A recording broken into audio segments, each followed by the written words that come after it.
4th mission for SpaceX this year. And we had launched 31 last year. So that's amazing. So go teams, and thank you to all of our customers and partners and their trust. And specifically today, I want to thank NASA, JAXA, Roscosmos for your trust and your partnership. Certainly want to thank the crew members and their families for their trust. And of course, a big shout out and thank you to all of the SpaceXers and their families for everything that you do every day to make this possible. We are grateful for the opportunity to fly Crew-5 and looking forward to it. And of course, bringing Crew-4 home safely. And with that, I'd like to hand it over to JAXA Director General Sasaki. Yeah, thank you for the introduction. I'm Hiro Sasaki, Vice President of JAXA, responsible for human spaceflight and space exploration. First of all, on behalf of JAXA, I would like to sincerely appreciate the NASA leadership and all the members, including SpaceX, who are working so hard for the Crew-5 launch preparation and continuing the ISS operations. I'm very pleased that astronaut Koichi will board the Crew-5 with US astronaut and Russian cosmonaut and participate in the long-term mission in the ISS. This is his 5th flight, highest number of flights made by Japanese astronaut. It is a first flight for the 3 crew members who will be onboarded with Koichi. I'm confident that his extensive experience will be a great assistance. I hope he will achieve this mission with all crew members as one team. During his stay, JAXA plans to conduct various utilizations. I would like to show 3 items based on the open platform partnership program between Japan and the US. First, material property measurement using the electrostatic levitation furnace for better glass manufacture. Second, robot programming competition in which about 1,400 students from 12 Asia Pacific countries and regions participated. Third, rodent habitation research under partial gravity for future human lunar exploration. In addition, as an original initiative of JAXA, we will conduct a combustion experiment under high O2 concentration that will contribute to fire safety in future space exploration. JAXA will continue its effort on Kibo from a wide range of perspectives, including the contribution for better life on the ground and technology demonstrations for future space exploration. Since the Crew-1, Japanese astronauts have been onboarded on the Crew Dragon every year. Astronaut Furukawa is also signed up for upcoming flight. In addition, we are currently in the process of selecting new astronauts from more than 4,000 applicants. We expect to announce the result of selection during Koichi's stay, and he will hear the news in the ISS. We will continue our effort to ensure that Japanese astronauts will keep playing an important role in progressing human space exploration and development. Thank you for your attention. I'd like to hand over Sergei Karukhanov, Executive Director of Roscosmos.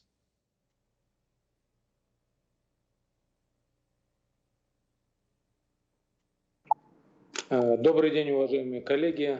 Мне очень приятно Hello. видеть I am как знакомые, happy давно, много лет уже to знакомые see лица, так faces и that новые I лица, которые have known for many years, с которыми мы as well as встречаемся на new этой конференции. faces that I'm only getting to see at this conference for the first time. Последовательно идет, да? Я хотел бы, может быть, немножко пояснить причину вот этих, как мы называем, перекрестные полеты или совместные интегрированные экипажи. Why the need for об этой программе мы говорили уже много cross flights where you совсем недавно наконец было подписано соглашение, благодаря которому наши члены экипажа могут летать на кораблях друг an друга. agreement was signed to this effect, to enable astronauts and cosmonauts fly on partner vehicles. The reason for this is that we are working in extreme environments for both hardware and people, and we always strive to increase the reliability of the program. And this is done by supporting each other and providing redundancy. Earlier, we had shuttles and Soyuz vehicles to deliver cargo and people to and from the station. Then we had a period of time when only one vehicle was available. Now we have more vehicles available for delivery of cargo vehicles, and with that we would like to move on to the arrangement where crew members from one partner can fly on vehicles of another partner, and this increases the sustainability and reliability of the program, because this ensures that both US and Russian segments will always have professional crew members available to fly and support the operation. As far as training is concerned, our crew members are still in the final stages of training. There will be several more events for integrated crews in Russia and in the US. And I am confident that this mission will open a new page for our cooperation, where our cooperation will be even more reliable. Thank you. And thanks to our briefers for those initial remarks. As a reminder, we'll be taking questions on the phone bridge as well as here in the room about the upcoming Crew-5 mission to the International Space Station. If you're on the phone, please press *1 to add your name to our queue and ask a question. Once your name is called, please state your name, affiliation, and to whom you'd like to direct your question. If you do find that your question about Crew-5 has already been answered, please press *2 to withdraw it. Let's start on our phone bridge with Marvin Marshall with Nighttime News Space Report. Hi, my name is Marvin Marshall from the Nighttime News Space Report. Thank you for having us today. So I guess my question goes out to Benji here. Now, for Crew-5 here, are there any upgrades? I know we talked about upgrades on the Falcon 9. Now, what are some notable upgrades that we can talk about that you guys have done here on that Crew-5 capsule since launching on Crew-3? Thank you. Thank you. That's a great question.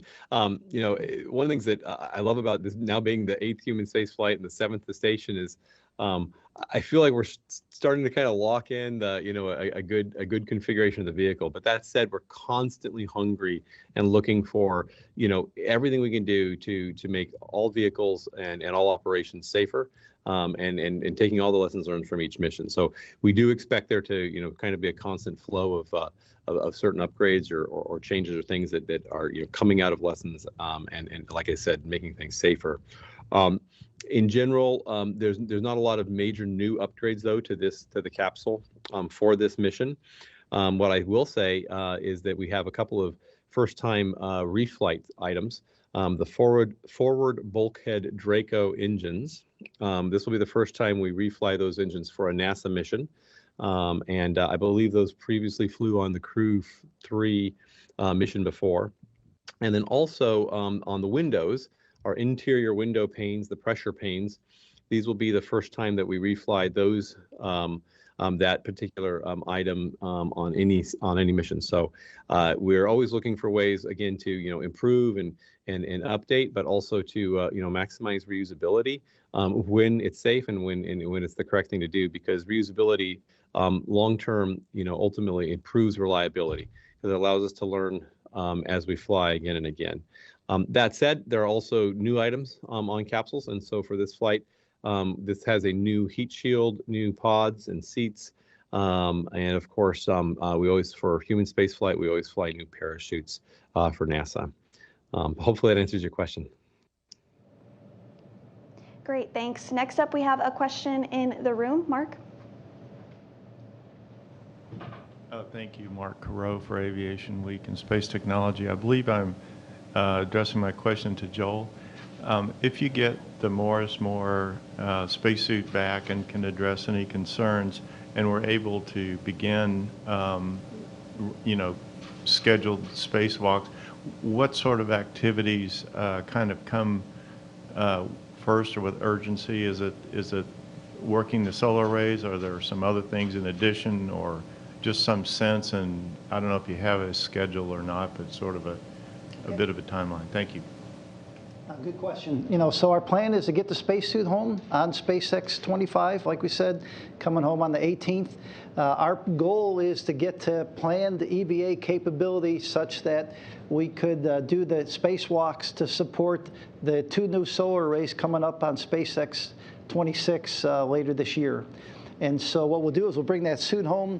The team will need about 45 days or so to kind of take a look at the suit, do some of the analysis on the suit, take a look and make sure that what we're seeing is kind of doesn't give us any smoking guns of, we have some assumptions of what's causing the water. And then bringing the suit home will allow us to confirm that. But then the plan is to go ahead and move into the solar arrays. So we'll have the first, we'll do about 3 EVAs. The second 2 will be to install the 2 solar arrays. The first EVA will be go out there and install some support structures for the next set of EVAs, not for these 2 solar arrays, but for the 3rd set of solar arrays. But that'll get us some practice, get out there, and then we'll go ahead and install the 2 arrays that are brought up on SpaceX 26. Great. We'll take another question from our phone bridge. We have Elizabeth Howell with space.com. Hello, everyone. Thanks for your time. This will be for 3 people, person from NASA and also the representatives from JAXA and Roscosmos. Could you give us the latest about the Russian changes and the participation in the space station and how the agency partners will be managing the transition? Thank you. Well, let me start. We had a very good multilateral control board. It's where all the partnerships get together and talk about their current plans. And we had it last Friday, and each of the partners went through and talked about where they are from their working through their final approvals. Joel obviously, gave a summary in his opening remarks on where we are from our perspective. We're getting legislation through the Congress that affirms and gives us direction to continue the space station through 2030, and obviously still needs to get final buy-off from the president. But all of the other governments are also working through their plans and incrementally looking at support. So I would say it was very helpful to hear where everybody was from their progress. I think all of us are looking at the planning, laying in the next steps for getting approval. Obviously, in some cases, there's multiple steps, just like for us as we're working legislation. We've got to wait and see kind of what the government desires each of us to do. So I think to be fair, they're still in their process of getting approval, and the goal would be to talk about their progress at our next MCB, which will be planned in the next 6-7 months. Okay. I also joined the MCB, and JAXA now continue to work closely with international partners to ensure the stable ISS operations. And for the ISS extensions, JAXA conducting the assessment of the technically, and we don't have any issues of the ISS extension. So we want to continue the supporting the ISS program with the international partners. That's all.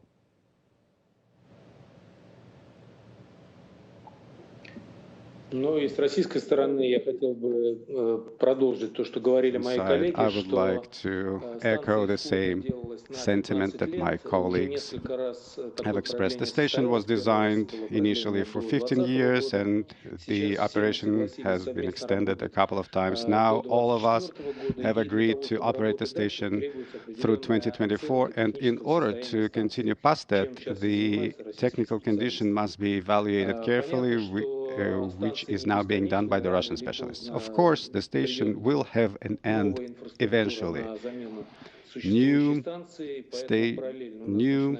spacecraft will replace the ISS, and we are looking into projects for the new station. But for now, we are working on extending the operation on the ISS. We don't know for how long yet past 2024, but until 2024, the work will continue nominally and in accordance with the international agreements. If there is a technical reason to terminate operation of a particular element of the station, we will, of course, coordinate that with our partners per our interface procedures to make this transitional period as seamless as possible for all program participants. Next up, we'll take a question in the room. Gina. Gina Sinceri, ABC News. Steve, what does planning look like for the other vehicle you hope to launch this year, Starliner? Yeah, I'll talk a little bit about Starliner. Thanks for the question. You know, we're still in the middle of reviewing the data from that flight and from the OFT-2 flight. That should wrap up here in the next few weeks, and then we'll look forward to what's the next step relative to baselining a launch date for that. I suspect we'll move into next year a little bit in the next few weeks. The vehicle's coming along well. That crew module for the CFT vehicle is being processed at the Crew and Cargo Processing Facility. The parachutes are actually installed for that vehicle already, and the interior work is progressing well. The crew's doing training already for that flight, and the service module's being built up in preparation for that flight. The flight software testing and finalization is underway. In fact, we just approved between the NASA and Boeing last week a few changes to the software coming out of the orbit flight test. So, you know, I think, you know, we'll baseline a date early next year in the next few weeks, and then we'll move on from there. Quite a bit of work still to go, I would say, but it's progressing well. The NASA and Boeing team is working extremely well together on that flight, and we're excited to get that first crewed flight operational very soon. So. And like we promised, we'll be doing an update, a focused update at the end of August, and plan on, just like we've done, just like today, we'll give you a status on kind of where the team is and getting ready for that mission too. Our next question comes from Marcia Dunn with the Associated Press. Oh, hi. Yes, my question is for Sergey. Assuming the International Space Station is still working well and everything is holding together, what is your best understanding of when Russia might pull out of the partnership? Would it be closer to 2024 or 2030? And for the NASA officials, I'm wondering how much additional stress resulted from last week's post-2024 announcement by the new space director of Russia, since it was coming on top of the continuing tensions with Russia over the war in Ukraine. Thank you.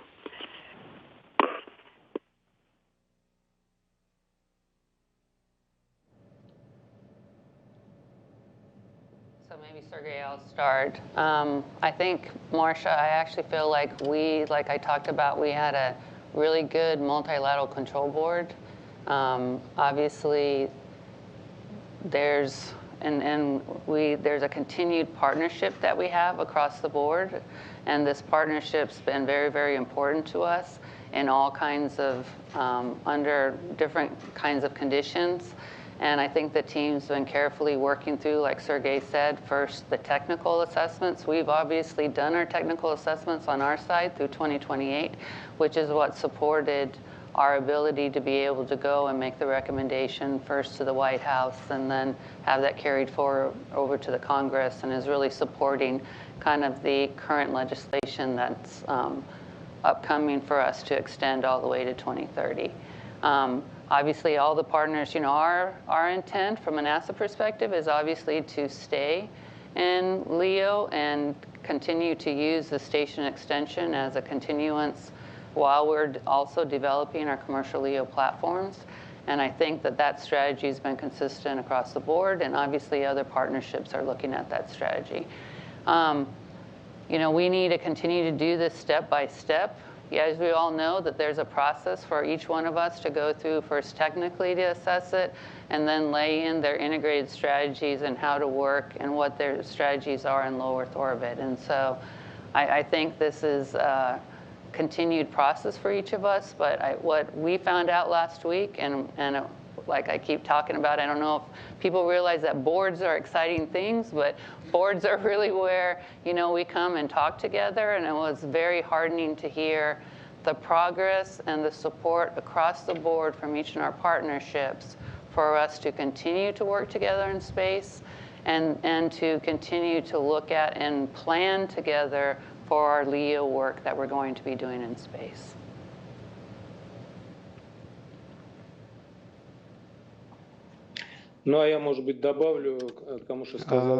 Perhaps I will add to Kathy's words. Indeed, cooperation is very important in a program like this for all partners. As far as the statement for 2024, perhaps something was lost in the translation, but the statement actually said that Russia will not pull out of the program until after 2024. This means up until the end of 2024, there will be no changes. And after 2024 may mean 2025, 2028, or 2030. And the specific concrete decision about termination of the program will be based on the technical condition of the station and the assessment of all partners. Our next question is on the phone bridge, and it comes from Isam Ahmed with AFP. Hi, thank you for doing this. This question is for Benjamin Reed. I was wondering, is SpaceX looking at an evolution of Dragon that can perform reboost and or attitude control for the station? Thank you. Thank you for your question.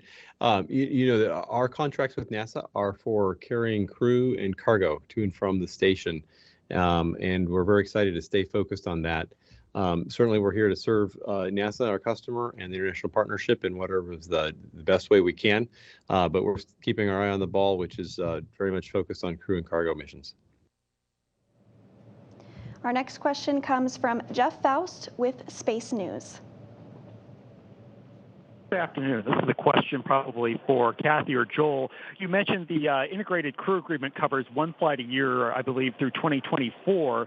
What are the plans to get Starliner included in that agreement so that you can do 2 flights a year and not have to toggle between integrated and non-integrated crews?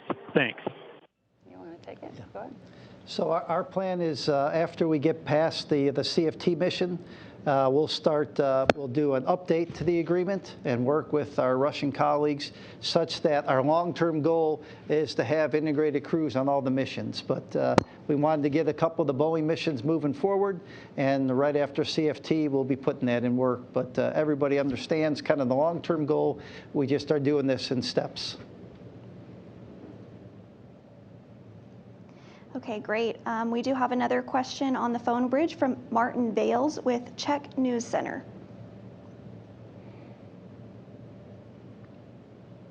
Hello. We can hear you, Marvin. This is Martin from the Czech Republic. I was wondering if at the board you mentioned, or another time, there will be a question for Ms. Luders and Mr. Krikalev. If you have discussed the event when Russian cosmonauts displayed the Donetsk and Luhansk flags, have the NASA and Roscosmos resolved this disagreement? Thank you. So I think, there's obviously rules, and we have agreements on the different aspects of activities we do on the International Space Station. And I think that's a continued discussion item, and that we continue to work with our partnerships. And I think, you know, we have a partnership that we continue to strengthen and enjoy, and we're always looking forward on how we continue to enrich that partnership and continue to meet both of our objectives. And it looks like our last question on the phone bridge is from Marvin Marshall with Nighttime News Space Report. Hi, my name is Marvin Marshall from the Nighttime News Space Report. Thank you for taking another question here. My question goes out to JAXA here. Now, you had mentioned the Kibo Robotic Programming Challenge, the Kibo, I think it's RPC there. Can you talk a little bit more about that? Are we going to be performing another competition while Crew-5 is on station? Thank you.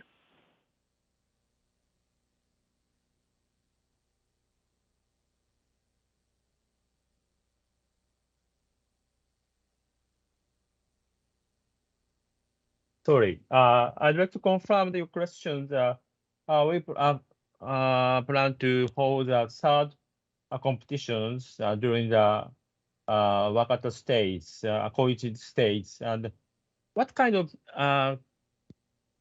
competition are you talking about?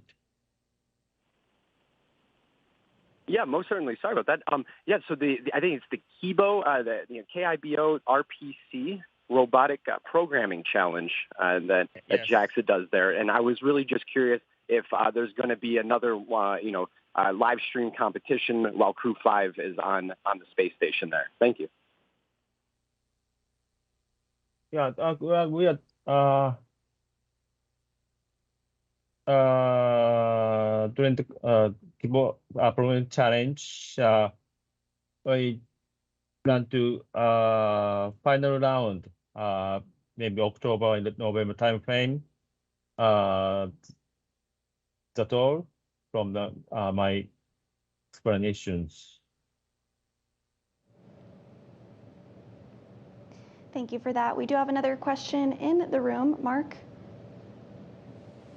do you have a question? Yes. Okay.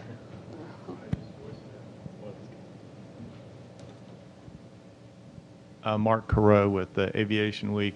I have a perspective question, and I'll kind of aim it towards Kathy leaders.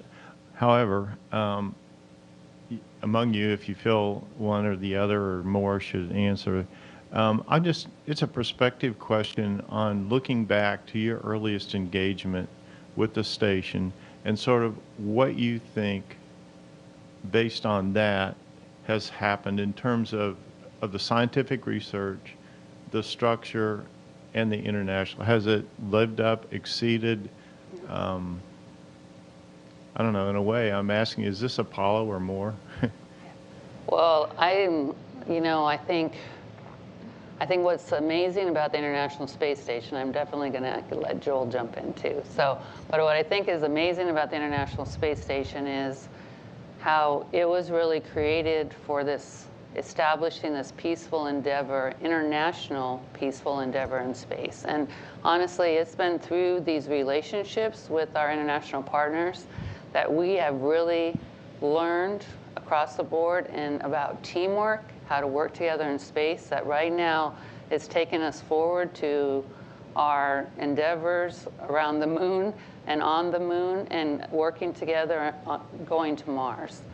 But what I also think is really amazing is that if we looked at how we're using space station today, and if I remember, I came into the space station program in 1999, we're doing things that we didn't even dream about doing in space station. We wouldn't have dreamed about commercial cargo vehicles. We wouldn't have dreamed about commercial crew vehicles. We wouldn't have dreamed about, other commercial laboratories on space. We wouldn't have dreamed about how, and I joke to Joel, I'm like, you're getting every ounce of value with new relationships, new partnerships with students, international partners, commercial partners, with our sister agencies. We are really fully utilizing this International Space Station now. We are actually kind of having problems because we're having people kind of fight about payload locations and what we're going on orbit. And we've got Earth instruments wanting to knock off astro instrument. I mean, you know, so it's actually like this really, really amazing time in the International Space Station program. When we had the R&D conference last week, I mean, when you saw all the excitement and all the new users and folks there across the board, it was so exciting. And it is really appropriate that that conference was called the Decade of Results, because I kind of joke that we're seeing the numbers like of investigators, researchers, but I think what's really amazing is that, you know, Kurt Costello said last week that I think we have, you know, like 400 publications, but 185 of those have been in the last 2 years. So if you think about that, and I take that rate going forward, I told Joel, I said, I think I want to see like 15,000 papers done. You keep that rate, just keep duplicating that. We've got the log scale here, so that by the time we actually, like Sergey said, at some point we will have to deorbit space station, but man, do we want to use it. And I know the data we're getting on space station now will be used for tens of years, maybe 100 years out there, and people continuing to use that data for research. So Joel, let me let you jump in. Yeah, sorry. Yeah. One of my favorite questions, and you know, I'm a little biased, but I think we have the data to back it up. We are doing amazing things. You know, that Kathy mentioned, you know, developing the commercial world. Besides being the blueprint for international cooperation and how what we do on board Space Station kind of sets the tone across the globe, you know, the work we do on orbit, the life support work, the work we're doing on Space Station is going to help human spaceflight, not just the United States, but human spaceflight across the globe, leave low Earth orbit and go to, you know, back to the moon, go to Mars. You know, we have the luxury of flying, you know, close to Earth and the ability to send frequent resupply ships up and down. But as we go further and further away from Earth, we won't have that luxury. So the fact that we're improving our life support system, the fact that we're looking to recover, you know, 97, 98% of the water on board to reuse that. The work we do in our carbon dioxide removal system. We have a new carbon dioxide removal system, a number of little development test objectives that we're doing that's showing that we can have equipment that's smaller than what we launched on Space Station and be better on removing carbon dioxide. We're working an experiment with a company called Lambda Vision where we're printing retinas on orbit and using that to hopefully restore sight in other people's that have lost sight through their age.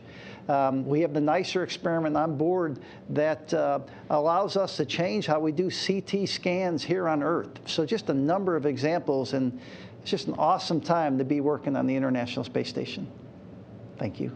I think I'll add one thing. I mean, I have a different perspective with a space shuttle background and also commercial crew, but I also see station as a great platform to learn about operations for exploration. If you just look at the 3 missions we flew, different kinds of missions, different vehicles this spring, that kind of cadence, some of the operations we're talking about for exploration requires this kind of cadence of missions in a rapid succession of flights. I think we're learning from that. I think the operations of station relative to exploration, lunar surface base that's formed for international partnership, the kind of things we're doing in low Earth orbit really do apply to how you would operate on the moon. I think the operations of this vehicle has been amazing. If you just think about the partnership operating with JAXA, Roscosmos, Canada, ESA, and NASA all together operating, and it really is a platform to learn of how we could do that in the future for Mars or the moon. I think that operational learning has been tremendous. I don't think we thought in the early instances of station much about how that would grow and learn, how we would learn over time. And so it's not just what Joel talked about with the technology, but we have done a lot of technology with laser comm and things like that. Station's a great platform for technology because you can fly something up, it has power, data, and return it to the ground, and then if it doesn't pan out, you can fly the next version of it. So that's sort of my perspective. Yeah, somebody the other day said, these missions on the moon are going to be really, really complicated. And I told them, and they said, we're really worried you're going to be able to get that done. I said, you should go live for like 1 week with Joel. I said, we've got the expertise here to do this. Well, I'll just say one more thing. We are opening the door to other partners. So on the Crew-6 next year, we'll have a UAE astronaut flying for a 6-month duration on board the International Space Station. So we could go on for another hour, but I think we're about up. But as you can see, we could talk about this for a while. Yeah, thank you. Great question. You can see that their faces light up. They're really passionate about this, so thank you. It looks like we have had one more question added to the phone bridge, and it is from Jeff Faust with Space News. Hey, good afternoon. Quick question for Benji. There are some debris spotted in Australia that people have linked to the Crew-1 trunk section. I'm curious if you were able to confirm that's the case, and have you done any changes to the design or operations of the vehicle to prevent large pieces of it from surviving reentry? Thanks. Thanks, Jeff, for the question. Yeah, so we did get reports of debris from a Dragon trunk that had landed in the outback of Australia, and we actually have a team that's going there to check that out, and we've been working closely, of course, with the State Department and with FAA and with the Australian Space Agency. The important news is, of course, is that there was no injuries, no damage, and even and also importantly is this was all within the expected analyzed space of what can happen. So, as we know, when we as a space industry, we launch things and they come back in. You have an expected path of where things may come down, and this particular debris was within that analyzed space, and it's part of the process that we do with NASA, with FAA, internally, and we use models that are all jointly approved to predict and plan for these things. Nonetheless, just like we do for launches and any return, and as we do all the time, we look very closely at the data. We learn everything that we can, and we always look for ways that we can improve things. But again, this was within analyzed space, within expectation, and we're digging into it. Great, thank you for that. And thanks to all who submitted questions today. And thanks to our briefers for taking time out of their busy schedules to support today's briefing to discuss the upcoming Crew-5 mission to the International Space Station. We hope you'll stick around for our next briefing just a short time from now, where you'll have the chance to hear from the Crew-5 astronauts. That briefing will begin at 1 p.m. Central, 2 p.m. Eastern this afternoon. Thanks again for joining us. That will wrap up today's briefing.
Station, this is Houston. Are you ready for the event? Yeah, and station's ready for the event. Lollipop Theater Network, this is Mission Control Houston. Please call station for a voice check.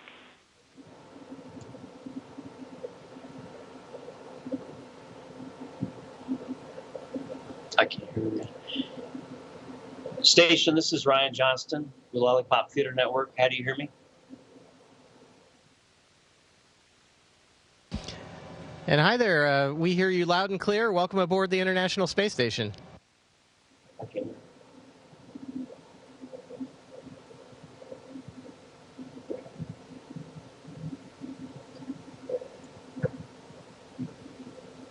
Can you hear me? Yeah, we sure can hear you. We got you loud and clear. And welcome aboard the International Space Station. Thank you so much. Thank you, Bob and Samantha, for taking time with us today on your busy schedule. Thanks for all that you do up there for the space program. I'm Ryan Johnson. I'm with Lollipop Theater Network. I'm a board member, and we bring movies and entertainment to pediatric patients nationwide. And today we have some questions from some of the children in the children's hospitals. If you'd like to answer some questions. First question comes from Alana from UCLA, Santa Monica. And she would like to know how space was made. Wow, that is a great question and a very deep question, and I'll say that's one of the reasons we're here. Is I think scientists and all of us aren't really sure how the universe and how space was made, and that's one of the things that we get to research here on the International Space Station. Is we're a great observatory for lots of different instruments that look out at space and also down at the Earth to answer lots of questions just like that. So bottom line is, I would say we don't know yet, but we're all working to try and find those kinds of answers. Great. Lana has another question. How can we communicate from Earth to space?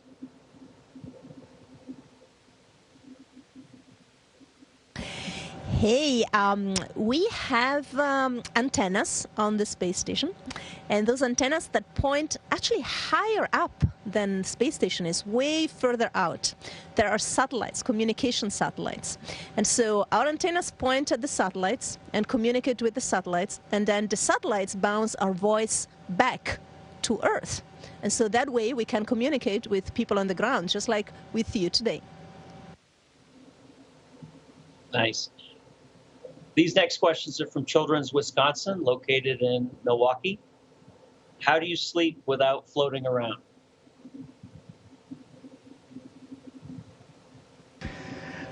So we each have our own crew quarters. It's like a small little closet almost that is our personal space. It has little doors on it, and everybody does it a little bit different. Some of us use bungee cords and strap a sleeping bag to the wall, and then when you zip yourself up in the sleeping bag, it keeps you in one spot.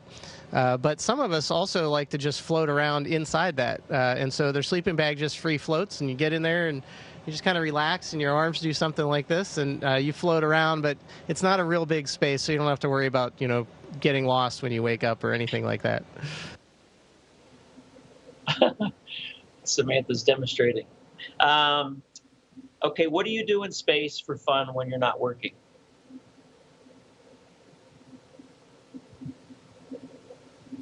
So we play with our toys, as you can see. We also, many of us like to take pictures. We have a fantastic place on space stations called the Cupola, where we can look out the window, and we like to take pictures and videos so we can share that with folks like you on the ground. We also obviously like to hang out together as a crew. We are, up here, we are also, not only each other's work colleagues, but also each other's friends, and in a way, each other's family. And so, especially on the weekends, we hang out a lot together. We like to watch movies, and of course in our free time we also take the time to make phone calls to our loved ones, to our families and friends down on Earth. Nice. How do you brush your teeth and how do you take a bath and shower in space? Oh boy, do I wish we could take a shower in space. That is one of the things we miss. Showers and baths are very much reliant on gravity, and unfortunately, we don't have that ability up here. But what we do, we use wet, damp washcloths and things like that, almost like a sponge bath, and that's how we keep ourselves clean during the day. Brushing teeth is very similar, but again, if you spit your toothpaste out into a sink, that requires gravity, and so that is something that we have to manage a little bit differently up here, whether it's into a cloth or something like that. But the actual brushing of your teeth is pretty much the same up here. And then taking care of hair is a little different too when it comes to using shampoo and things like that, because we don't have a shower, we don't have a way to rinse it out, and so we have to use little water bags and kind of squirt it into our hair and then use a towel to dry it off. What is your favorite planet, if each of you could describe that?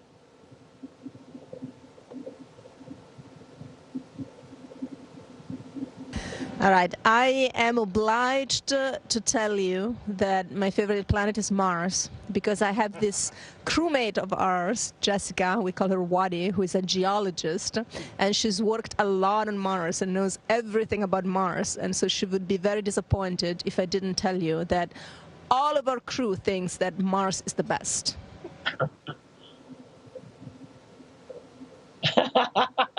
Okay, Bob, you gonna say the same thing?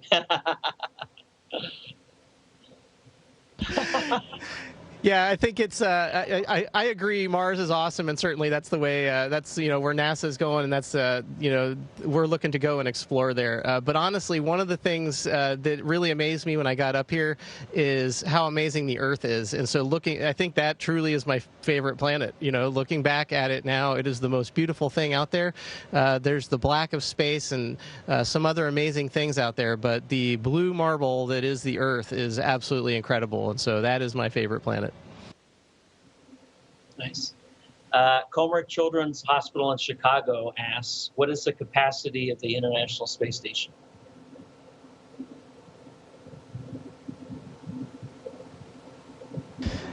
Yeah, that's a good question, and there's a lot of different ways to measure that. An analogy that I've heard quite a bit is that it's about the size of kind of a standard American 3-bedroom house, and so that's about the volume that we have here, that we live and work in during the entire duration that we're here.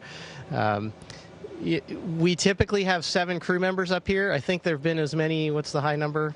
13. Yeah, maybe 13 when the space shuttle was up here.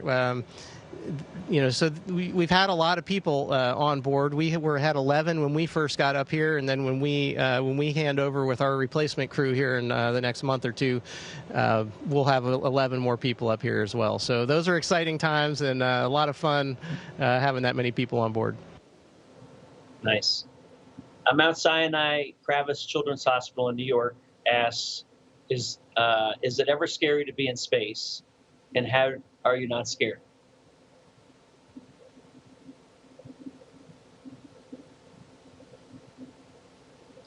Yeah, an interesting question. I don't think that we find it scary. It's, the space station is our home, is a little bit special. And obviously it's in a very special environment because we're up here in space, and outside of space station, humans cannot survive. And so we rely on this wonderful machine that surrounds us to keep us alive.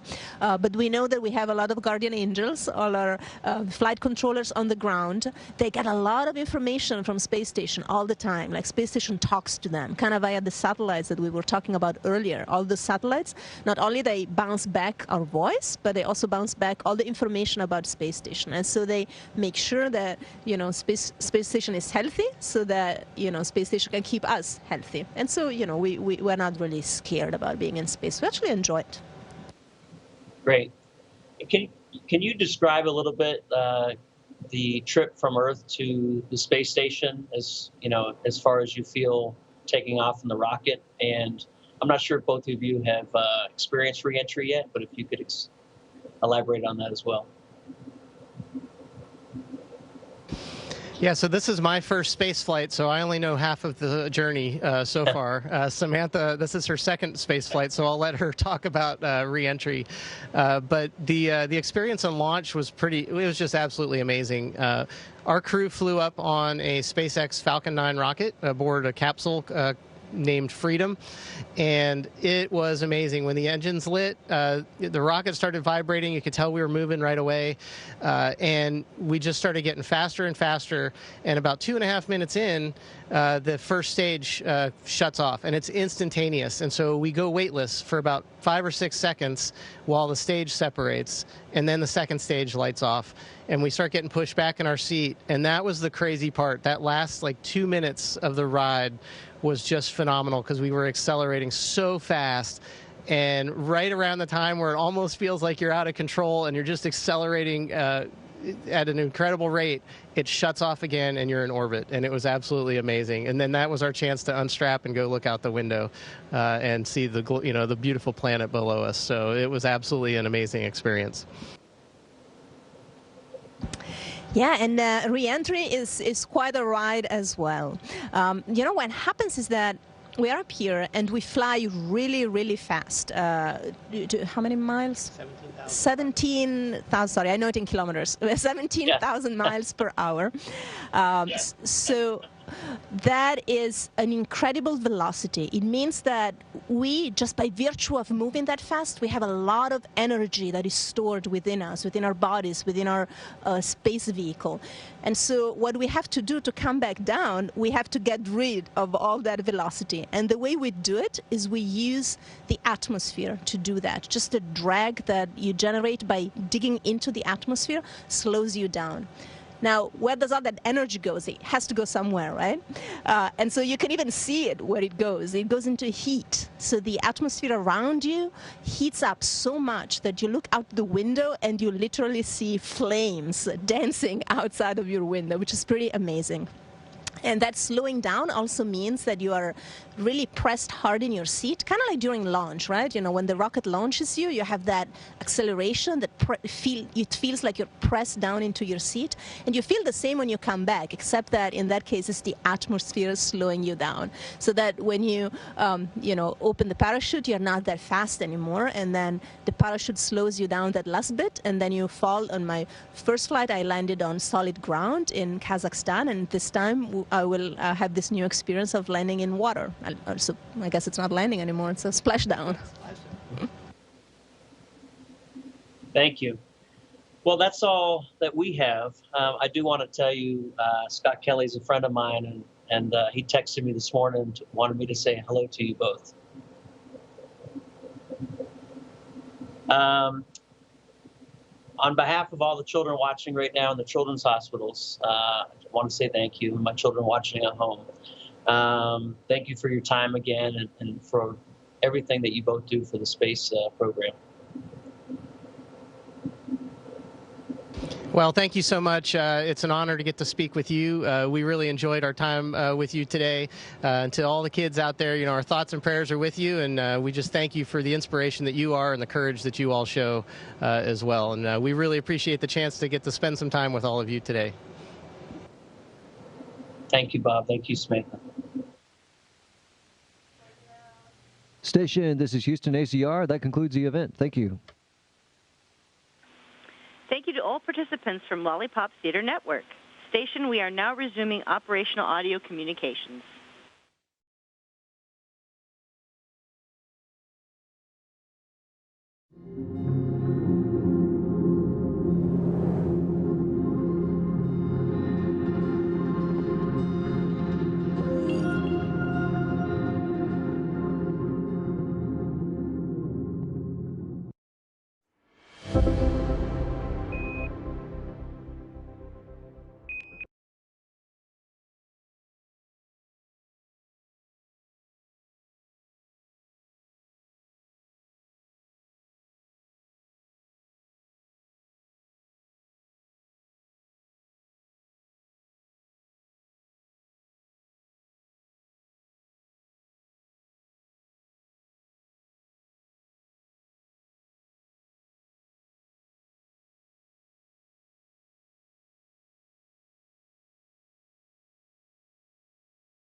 Station, this is Houston. Are you ready for the event?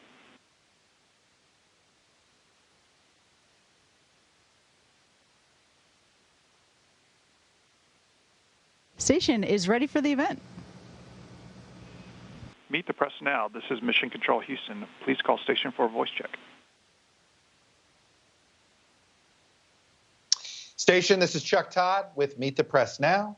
How do you hear me? Hello, I have you loud and clear. How about me?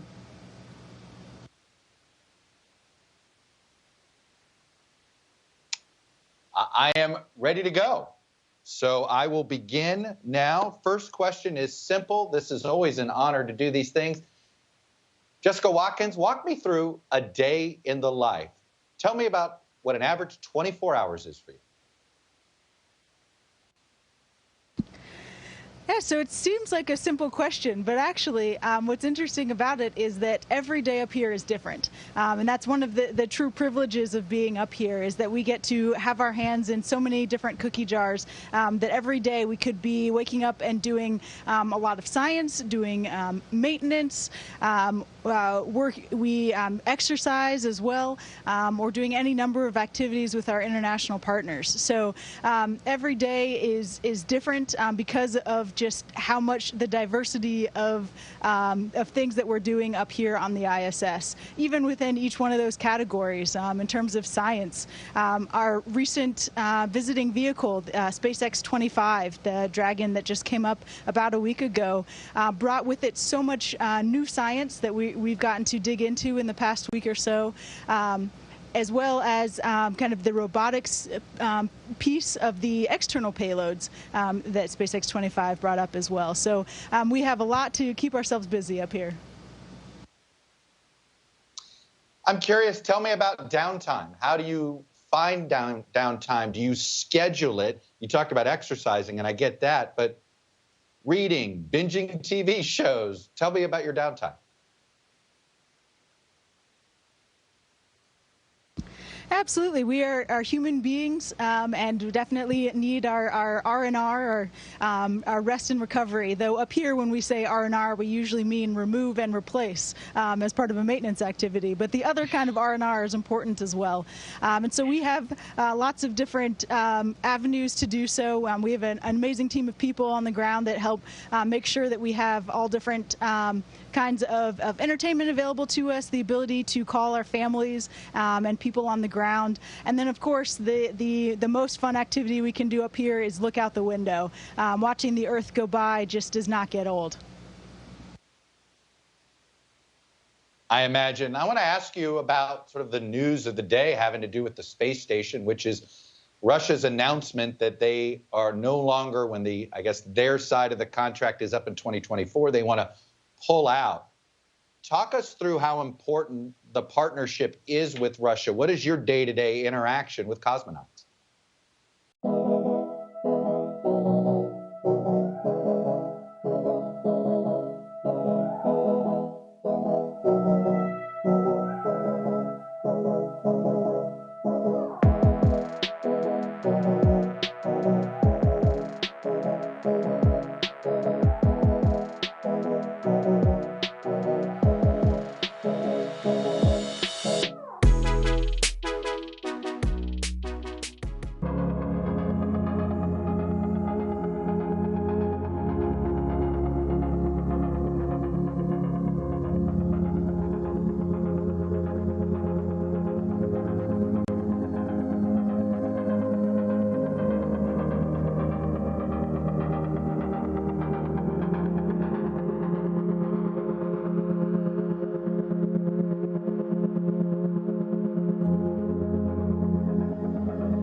This is NASA TV.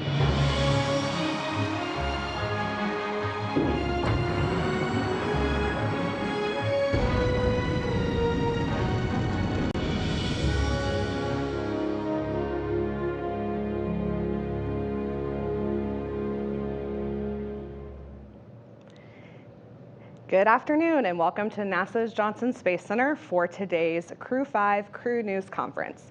I'm Megan Dean and we're pleased to be joined by the crew today. We have NASA astronauts Nicole Mann, Josh Cassada, JAXA astronaut Koichi Wakata, and Roscosmos cosmonaut Anna Kikina. The crew is scheduled to launch aboard the SpaceX Crew-Dragon Endurance spacecraft no earlier than September 29th from Kennedy Space Center in Florida. Now we'll take brief remarks from the crew and then we'll go to media in the room for questions, media on the phone bridge, and to social media. So with that, I'll hand it over to the crew. Thank you. I'm Nicole. I'll be the commander of the Crew-5 mission, and we are just excited to be here and to share with you in our Crew-5 and Expedition 68 mission. We are ready to go. And it amazes me each time I stop to think about the enormous number of people that are involved in preparing us for this mission. It's the facilities that provide these high-fidelity mock-ups, the software that execute the simulation, and the people that develop, execute, and organize all of those assets. Without you, we couldn't be prepared for the mission. You're a big part of making us successful, and know that we're going to take a little piece with us when we go out into space. And in these last few weeks before launch, we are excited and humbled to be a part of human exploration. And thank you to our families for supporting us during this busy time. Let's go Crew-5. Hi, I'm Josh, and we're really excited to get to work. This is an incredible crew.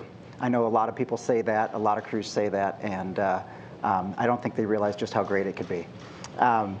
We have 3 first-time flyers going to the International Space Station, and you know what's so great about this is we're doing it for something greater than ourselves. And those 3 first-time flyers, we're bringing a lot of energy to the International Space Station, which of course we're going to need to keep up with Koichi, who's anything but a first-time flyer. In fact, you're probably still getting your mail forwarded to low Earth orbit, I assume. But like Nicole said, we are incredibly grateful and honored to do this job, and we couldn't ask for a better crew to do it with. Uphill, downhill, and with the rest of Expedition 68 on board. Thank you. Hello, I am Koichi. I am honored to be part of this wonderful international crew of Crew-5. And together we're strong, and I would like to take this opportunity to thank everyone internationally in the ISS program, instructors, engineers who get us ready for this Crew-5 launch. And we have been working together and like a family, and I'm so honored to be here. So I'm very much looking forward to having time for half a year with my great crewmates on board. I don't know who the rookie is, but so they are well prepared and very technically capable, and I'm looking forward to it. Thank you. Здравствуйте всем, меня зовут Анна. Я очень рада, что я являюсь частью большой программы международного сотрудничества. Я очень рада представлять свою страну в этом деле большом, и я счастлива быть частью этого экипажа. Я очень благодарна каждому и всем, кто работал, работает и продолжает стараться, вкладывать свои силы и трудиться, чтобы наша общая программа, наше международное сотрудничество, наше общее дело продолжало жить. Всем спасибо. Thank you, crew. We're excited to see you on orbit. All right, we'll take questions from media and also from social media. If you have a question on the phone, please press *1 to ask your question or *2 to withdraw your question if it's already been asked. If you are on social media, please use #AskNASA to ask your question. But we'll start here in the room. So we'll start with Gina. Please state your name and affiliation. Gina Sinceri, ABC News for Koichi. What advice did Soichi give you? I mean, he's flown on Dragon. Did he say you need to know this about the capsule? What advice did he give you? So both Soichi and Aki flew on the Crew Dragon flight, and the Crew-1 and Crew-2. They gave me all the tips, but since the spacecraft is, actually all of us flew on the space shuttle and the Soyuz spacecraft. It's a very different spacecraft, very sophisticated, very automated, and it's very reliable system. And so I think I have to listen to commander and pilot and work with Anya as mission specialist, and then we work together. So that's the key. The communication is the key. That's what Aki and then both Soichi told me. All right. Let's take a question. Mark Carew. Thank you, Mark Carew with Aviation Week and Space Technology. My question is for Nicole Mann. It's not too long ago that you were named to the Artemis team, one of the members. What does this experience bring to you, your resume, your foresight on potentially, I guess, or certainly leading being part of a lunar mission? This is a huge part of our larger mission under Artemis to go to the moon and eventually to Mars. So what we are going to do in low Earth orbit is a stepping stone to achieving those goals of exploration into deep space. The technology development, the research that we'll do, some of the operations that we'll learn to develop and work with the ground. Understanding how we're going to do that from a further distance where we don't have the accessibility of the ground so often. And so I think we're all excited to be a huge part of that mission. We're going to gain a ton of experience in flying in low Earth orbit, and any of us could be assigned to an Artemis mission in the future, and hopefully we'll walk on the moon together one day. Awesome. Okay, another question in the room. Yep. Irene Klotz with Aviation Week for Josh and Nicole. You've had the unusual opportunity at this early stage to have gone through Starliner training and now also SpaceX training. Can you give us maybe like 2 or 3 specific examples of what you've gleaned from the 2 different programs, like just what's done differently or things that are in one program but not in another? Just some sense of the flavor of the difference between the 2 companies. Yeah, you're right. We are in a unique position, having been trained on both spacecraft, and it is remarkable to see how 2 different communities approach and solve the same problem, not unlike we see with our international partners. We all have ultimately the same goal, but we all have our different strengths and weaknesses, and we can capitalize on those. So on the SpaceX side, of course, they have the heritage of having done a lot of cargo missions, right? So they have a lot of background there in ISS activities. Now, Boeing, of course, has a tremendous amount of background in human spaceflight in general. So to watch these 2 companies, again, build on the foundations that they already had, but also learn from NASA, who can kind of be the conduit and kind of steer the missions where they need to, is just a remarkable experience to see, and not something I was expecting as a test pilot, to get to participate on both.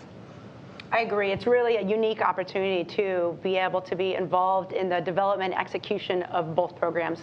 And the common denominator that we see really are the people. You see some dedicated, some very intelligent engineers and operators that create these systems and provide these training platforms for us. And so it's really quite remarkable to translate or transition from one program to another. Similar to what Josh said about working with Koichi or Anya, we all have the same kind of baseline of training and understanding, and it makes it very easy then to jump into a new spacecraft, learn it quite rapidly, be able to communicate amongst your crew in order to execute that mission. All right, thank you. We'll take some questions from the phone bridge. Let's go to Elizabeth Howell with space.com. Hello, everybody. Thanks so much for taking my call. I just was wondering if you'd had some conversations with SpaceX concerning some of that transport damage that was happening on the first stage, the booster, and the changes to the spacecraft. Absolutely. We have some very transparent conversations with them all the time. In fact, just before this was the mission briefing with all of leadership, and they talked very openly of the modifications, some challenges that they've had. the fixes and the testing campaign. Everybody is certainly on the same page that the hardware needs to be reliable and it needs to be safe. And we have full confidence that NASA and SpaceX and the international partners are not going to put us on a rocket or a spacecraft that they feel is not ready to go. So it's very refreshing. In fact, this open communication that we have, nothing's hidden, everything's in the open, and it's nice to understand exactly what the situation is. So we feel very confident. All right, we'll take another question here in the room. Go ahead. Question for Anna Kikina.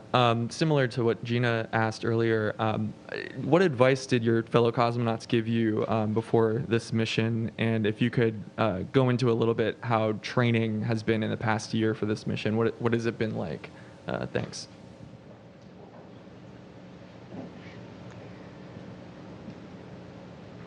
Я не могу сказать, что прямо советы какие-то получала.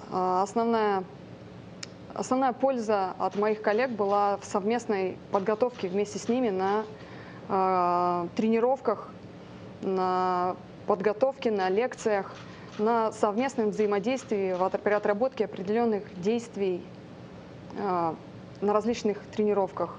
Таким образом, я срабатывала с ними, я училась работать. Секунду, подождите, пожалуйста. Экипаже.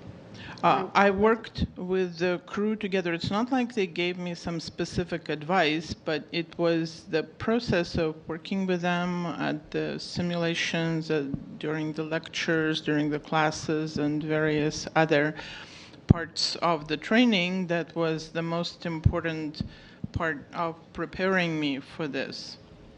И я вообще считаю, что работа с коллегами из своего отряда, а также с иностранными коллегами, они в целом обогащают твой опыт как специалиста по возможности и способности взаимодействия и коммуникации как член экипажа. And I generally believe that working as part of the team, the colleagues from our own cosmonaut team and the international partners, colleagues, that generally expands your views and helps you to develop new patterns of communication and new skills. Thank you. All right, let's take another question from the phone bridge. Robert Perlman with Collect Space. Hi, for Nicole and Josh, I was looking at your crew patch, and until recently it didn't have any names, so it sort of indicated how your crew came together late, or at least the confirmation of the crew. I wonder if you could talk about the design of it. Did one of you lead it? What it symbolizes, and if there was any talk about going back in, and since your flight has been delayed a little bit, adding in the crew's international flags to represent where each of you come from. So we have two boys. Our oldest is 13 and our youngest is 11. And you know, Nicole and I, this will be our first flight. We got here in 2013, and we've had an incredible career so far. As test pilots, it's just been incredibly rewarding. But along with that goes a lot of designing of patches at our kitchen table on behalf of these kids. And so there were a couple times that my oldest, who's a bit of an artist, put together some ideas, and I had to tell him, we might want to slow the roll a little bit. We've got some more flight tests to do before we're going to be able to put that one into action. So they actually worked initially on a design at our kitchen table. Of course, this isn't all theirs, but a large part of the Crew Dragon 5 and the commercial crew symbol coming behind the Dragon itself. That comes from them. We worked with some designers and got some input from the rest of the crew, as well as Nicole's son, who is largely responsible for our expedition patch.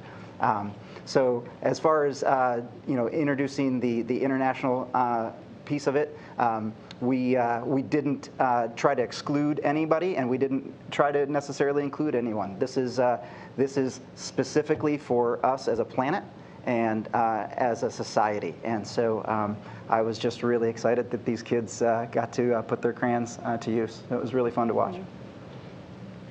All right, we'll take another question on the phone. Marvin Marshall with the Nighttime News Space Report. Hi, thank you so much for taking my question today. My name is Marvin Marshall from the Nighttime News Space Report. It's an absolute pleasure to be able to talk to such a talented crew today. My question, I guess, is for all of you guys. What fun or interesting items did you guys pack in your PPKs that you'll be bringing to station? We look forward to watching you guys have an amazing trip up and stay on the International Space Station. Thank you. Well, there are a lot of things that we pack, but I'm not an artist or anything, but I put some origami paper, so I hope I can make something in orbit and probably fly that in a Japanese module, and that's one of the things I'm looking forward to. I did pack a little something special for my family, and I can't tell you about it because it would ruin the surprise. So. I can absolutely tell you what I packed, and that's because Nicole doesn't get one of my 1980s movies references. So we're going to watch a lot of 80s movies, and particularly Fletch every Friday, to make sure that she gets some of the jokes I've been making for the last decade. Я люблю город, откуда я родом, Новосибирск, и очень хочу взять символ своего города, маленького человечка в коротких штанишках, веселого, с оранжевой прической, городовичок. Вот такого сделано руками людей. Люди связали его. I love my city, the city I was born in, Novosibirsk. And I am taking with you a symbol of our city, a small figurine, a little man called Gorodovichok. In little shorts and with orange hair, he will bring us joy on the station and to the people in Novosibirsk. All right, we have another question here in the room. Irene, wait for the mic. Irene Klotz with Aviation Week for Anna. As a member of Crew-5, do you have responsibilities on the U.S. OS program, or do you primarily transfer to the Russian crew?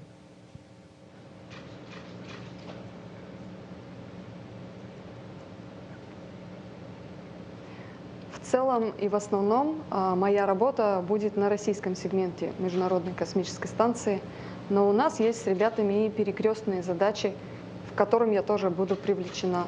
Например, быть ассистентом, помощником в EVA операциях или при работе с SSRMS робототехникой. Есть еще и другие некоторые научные задачи. As a general rule, I will be working on the Russian segment. However, there are tasks across segments that I will be participating in. I will be assisting my crew members with the EVA activities, preparation for those. I will also be participating in the SSRMS, robotic arm operations. And there are a number of other tasks that I will be involved in across the segments. All right, media in the room, if you have a question, please raise your hand. Media on the phone line, if you have a question, please press *1. We have a question on the phone from Marvin Marshall with Nighttime News Space Report.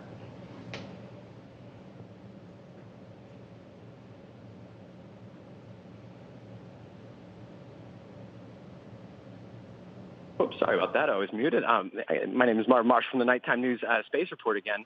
I've got one question about the, I guess, the pre-flight meals. If you guys have picked those yet, what do you guys have in mind to eat before you guys go up to the station? Thank you. I have honestly not thought about that one bit yet, which is surprising because I eat a lot of food. But that's not what I said. I think, yeah, to be honest, we've been just really extremely busy with our training program. And when we get into quarantine down at Kennedy Space Center, I know we'll have the opportunity to make some delicious choices. And hopefully we'll have some international food to enjoy for the meal we have prior to launching. And it will be Detroit-style pizza. That's what you're picking. And it will be pizza.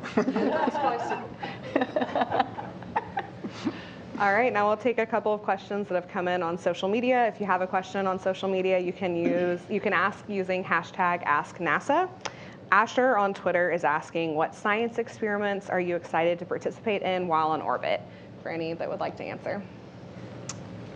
So I'm biased to a certain focus of science. I come from a physics background, and there's some really, really cool experiments on board right now. The AMS was a the alpha magnetic spectrometer was one that I knew about as a fledgling physicist as it was being proposed, and so it's really amazing to be even a small part of that. Of course, we're not going to interact directly with the AMS unless it breaks, and then we'd be really excited to go fix it. But some others that are really interesting to me, the Cold Atom Lab is again a really interesting fundamental physics experiment in which we can see quantum mechanics at a macroscopic scale. These guys are sick of hearing me talk about it, but that is one that is also very near and dear to my heart. But we're really lucky. We get to do all kinds of science. There's some really cool biofabrication work that we're doing up there. Just next generation direct application back here on Earth, and I just feel really fortunate to be in another national lab. I started in one when I was in my 20s, and I'm back on one, and getting to do really cool stuff on behalf of everybody else is a really, really fortunate situation. Space station is a wonderful asset for scientific research, and that benefits our life on Earth and also for the exploration. I'm really excited that station is an important test bed for our exploration, back to the Moon and Mars. And some of the experiments I'll be involved is a liquid behavior of like an oil type liquid in the low gravity environment with the Moon gravity of 1/6 G and then Mars gravity of 1/3 G, using a small centrifuge in the Japanese Kibo module, so it can simulate the Moon-Mars environment. And then the data from that will be fed back to the development of like a gearbox of like a Moon pressurized rover, for example, and also like a fuel cells, gas liquid separation in the low gravity, not the zero gravity. So station is a wonderful test bed for future exploration, and I'm so excited to be part of this experiments that will benefit us for exploration on the Moon and Mars. All right, we'll take another question from social media for Koichi. What is it like viewing the Earth from space? That's a good question, and I'm looking forward to seeing your first impression, because I still remember when I first flew and then I saw the beautiful home planet from the Earth. That was beyond description, and that was probably the most impressive view that I've ever had. On the space shuttle launch, we launched at night, and then as soon as the main engine cut off, when we first saw the Earth blue planet, it was so wonderful, such a beautiful planet, and I felt very lucky to be able to call this planet our home. So that's the impression that I had. Thank you. All right. And we'll take a final question from social media for each of you. What age did you realize you wanted to become an astronaut? Or if it was not on your radar, what did you envision yourself doing when you were younger? Whoever would like to start. I can start. Go ahead. Because probably I'm the youngest or the oldest, and then before they were born, I think I was 5 years old when I saw the Apollo 11 lunar landing, and at that time there was no astronauts. There were only flyers from the United States and from the former Soviet Union. So as a small Japanese boy, I thought it was impossible to be part of the human space exploration. But a few decades later, thanks to the international cooperation, I was able to come to JSC to be trained as Space Shuttle Mission Specialist and flew on the shuttle and the International Space Station. So I was so lucky to be part of this. But international cooperation is the key for the future exploration in space. For me, I was a little bit older. I didn't have everything quite figured out when I was young, and so it wasn't until I was in my mid-20s, flying jets in the Marine Corps, that I realized that being an astronaut was not only something that was a possible dream, but actually something that's quite attainable. I think as a young girl, I just didn't realize that that was an opportunity and a possibility. And that's part of the reason I feel like outreach to the younger generation and getting the mission out of what we're doing on the International Space Station, our international cooperation, how important that is to the world, how important that is to this next generation, so that they realize not only can they achieve any dream that they set forth, but also what they need to do in order to bring our world together. Being an astronaut wasn't always my goal. Although when I was a child, I met an astronaut, Joe Tanner. And sorry, Joe, if you're out there, I don't remember it. I was pretty young, but I believe the people who tell me we met. But what I really wanted to do was play Major League Baseball. And so that's what I did nearly every second that I wasn't studying. I was playing baseball. And when my fastball didn't break about 80 miles an hour, when that was very clear that that was going to be as fast as it would be, I needed to start looking for another job. And so physics is something that has always interested me, as well as aviation. And so it was at that point where I realized, wow, I'm going to do both of these things that I am incredibly passionate about. And if they happen to be a good fit to do this job, then so be it. But either way, I was doing something I loved. And so, again, really fortunate to be here. К мыслям, которые передала до этого Николь, хочу добавить, что действительно очень важно осознание того, что ты имеешь возможность быть космонавтом. I would like to add to what Nicole said about the importance of realizing that being an astronaut is an open opportunity for the young people.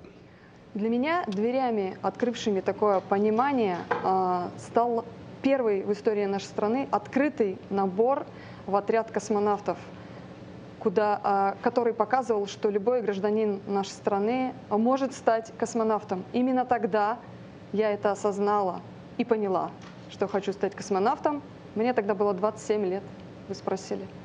And for me, this moment of realization that I have the opportunity to become a cosmonaut, this moment occurred when Russian Space Agency announced recruitment of candidates to the cosmonaut corps. At this time, this opportunity was open to everyone, including myself. And to answer your specific question, I was 27 at this time. All right, thank you. We'll take one more question from social media for Nicole. How does it feel to be the first female commander of a SpaceX Crew Dragon? I feel very fortunate, and it's very humbling to be commander of Crew-5. We have an incredible crew to go up to the International Space Station. I think a lot of people sometimes will ask, how does it feel to be a female astronaut or a female Marine? And I think it's important that young girls realize that they have these leadership opportunities for them. But from an operational perspective, to be honest, it really doesn't matter if you're a woman or a man, or what country you're from, or your gender or your race. We are coming together as a human race. And our mission on board the International Space Station of developing this technology and research to benefit all of humankind is really what brings us together. All right, well said. That will do it for our questions for today, so we'll wrap up. Thank you everyone for joining us. Please stay tuned to watch this crew launch to the International Space Station. You can watch them live on NASA TV, nasa.gov/live, or on the NASA app, and keep up with NASA on social media for the latest updates. Thank you for joining us, and go Crew-5.